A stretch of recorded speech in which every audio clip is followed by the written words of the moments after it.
number 21, private member's notice of motion number 32. Mrs. Martins. Member from Davenport. Thank you, Speaker. I move that, in the opinion of the House, Ontario should recognize the objectives agreed to in Paris in 2015 by the Conference of the Parties in an effort to fight climate change, and should do its part in supporting national efforts to meet Canada's determined contributions, while also supporting the implementation of the agreement's provision by continuing to implement carbon pricing coupled with strategic investments in low-carbon technologies. Mrs. Martins has moved private member's notice of motion number 32. Pursuant to Standing Order 98, the member has 12 minutes for her presentation. The member from Davenport. Thank you, Mr. Speaker, and I'm extremely proud to rise and speak to my private member's motion this afternoon. Scientists have identified climate change as one of the biggest threats facing the world today. Collectively, humans are responsible for climate change, and we all have a responsibility to do our part to help solve the problem. Climate change is already present in our daily lives, Mr. Speaker. It's real, it's happening, and climate change is raising the cost of our food, causing extreme weather that damages property and infrastructure, threatening the outdoor activities we love, and melting winter roads that provide critical seasonal access to remote northern Indigenous communities. We recognize the need to take immediate action because the cost of doing nothing is enormous. We are not willing to impose those costs on our children and future generations. Taking action now to reduce greenhouse gas pollution will mean cleaner air, less time spent in traffic, more comfortable homes and offices, and more convenient, livable cities. But we need to do much, much more, Mr. Speaker, and we need to work together to do it. Last year, at this time, the world's attention was focused on the Conference of the Parties 21, better known as COP21, in Paris, and the historic agreement that came from that conference. The main goal of the agreement is, and I quote, to, for the first time, bring all nations into a common cause to undertake ambitious efforts to combat climate change, end of quote. To many, this agreement represents a positive shift towards global cooperation in meeting the enormous challenge we face in climate change. The motion I present to all of you today, if passed, would have this legislature recognize the objectives and provisions agreed to in last year's Paris Agreement at COP21. I believe I speak for all when I say that I hope it will be an important turning point in history in how global leaders respond to the challenge of climate change. As well, how as Ontarians and Canadians, we take positive change within our lives. On November 4th, 2016, the Paris Agreement came into effect. Over 100 countries have already ratified, with more to come. I was particularly proud that the Canadian government ratified the agreement on October 4th, 2016, and is now moving forward with a national framework on carbon pricing. At the provincial level, it is incumbent that we do our part to support national efforts to meet Canada's greenhouse gas reduction targets and support the provisions within the Paris Agreement. Earlier this year, the Ontario Legislature voted to enshrine the greenhouse gas emissions targets into law. Only the PCs voted against. A reduction of 15% by the end of 2020, a reduction of 37% by end of 2030, and a reduction of 80% by the end of 2050.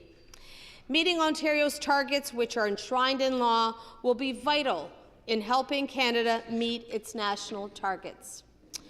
This motion, if passed, will also demonstrate the support all MPPs in the House have for both the Canadian and Ontario delegations representing us at COP22. Right now, the Ontario delegation, led by Minister Murray, is working closely with world and subnational leaders towards meaningful actions and results. Ontario is viewed by our international partners as a leader in the fight against climate change. Ontario is already leading the way by permanently ending coal-fired electricity generation, setting aggressive greenhouse gas reduction targets, establishing a cap-and-trade program, and releasing an ambitious climate change action plan to combat climate change. Our presence at COP22 helps build Ontario's reputation as a climate change leader and connects us with other subnational jurisdictions working to fight climate change. By working together, our collective actions are that much stronger. Our climate change action plan, which includes cap and trade, will help Ontario meet its GHG targets at the cheapest possible price for people and the economy. The plan brings together practical and effective climate-saving actions from across government.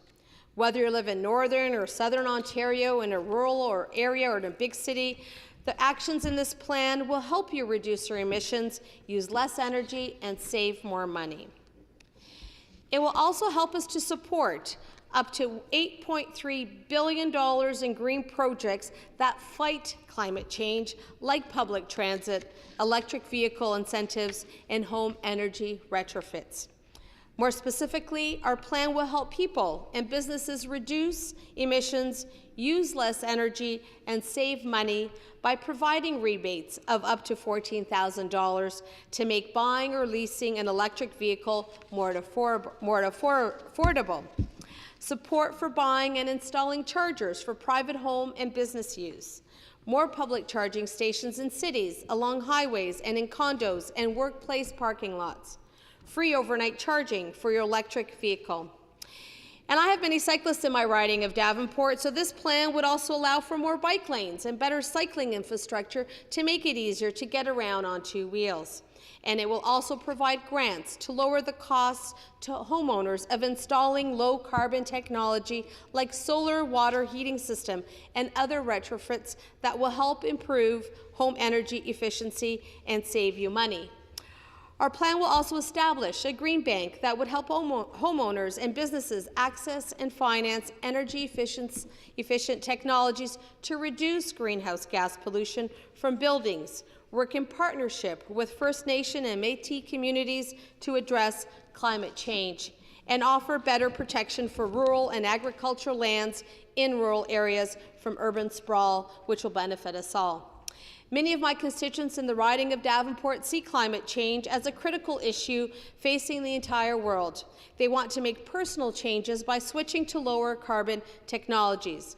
And just last month, I was pleased to take part in an announcement in my riding with Premier Wynne, showcasing efforts made by the local O'Hara family to go green. The O'Haras had made important changes in their home heating and cooling system. They installed a Nest thermostat as well as brand new windows and doors. The result? Reduced greenhouse gas emissions and lower monthly bills. That's a win for the environment and a win for the pocketbook of the O'Haras. This plan is good for business too.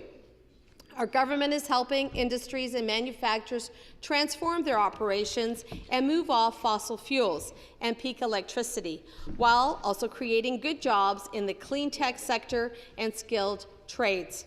And we're helping small and medium-sized businesses reduce greenhouse gas pollution and become more energy efficient.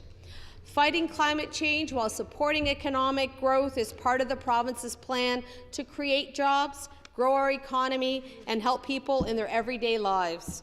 The fight against climate change is about respecting this province and this planet whose care has been entrusted to all of us. Ontario's Climate Action Plan is a springboard to progress. It's a 5-year plan that builds on work already done and achievements already made in reducing Ontario's greenhouse gas pollution. And its investments will help families reduce costs and make the switch to non-polluting choices easier and less expensive. Fighting climate change requires involvement of everyone, individuals, businesses, diverse communities, governments, separately and collectively, both short and long term. We all have a role to play. Ontario's Climate Change Action Plan sets us on that path forward. Together, we have an opportunity to lead a climate change movement that will transform our province and ensure a healthy, prosperous, and greener future. All over the world, households and businesses are making these types of decisions and realizing the cost savings.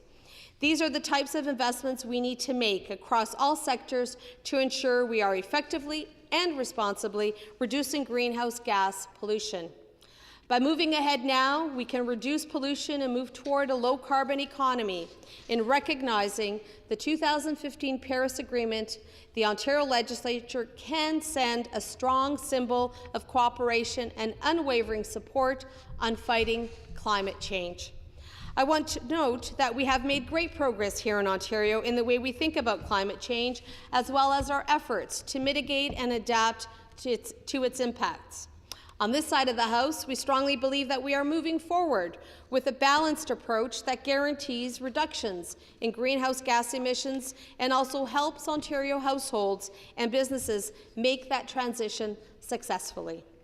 We've had great support from the NDP on our plan in fighting climate change, and just last week, that party called for even more ambitious reduction targets for the province than what we are currently proposing. Even the official opposition have come around to supporting some form of carbon pricing. While we feel we've charted the most responsible, balanced path forward for the environment and the economy, we appreciate the dialogue both parties have engaged in. Madam Speaker, I will end by saying that it is imperative that we as Ontarians show support for the federal government, and it's crucial that all of the countries in the world come together to reduce greenhouse gas pollution. With world leaders of all political stripes coming together to ratify this historic agreement, it's clear that the appetite for meaningful action to fight climate change cuts across party lines. Thank you, Madam Speaker.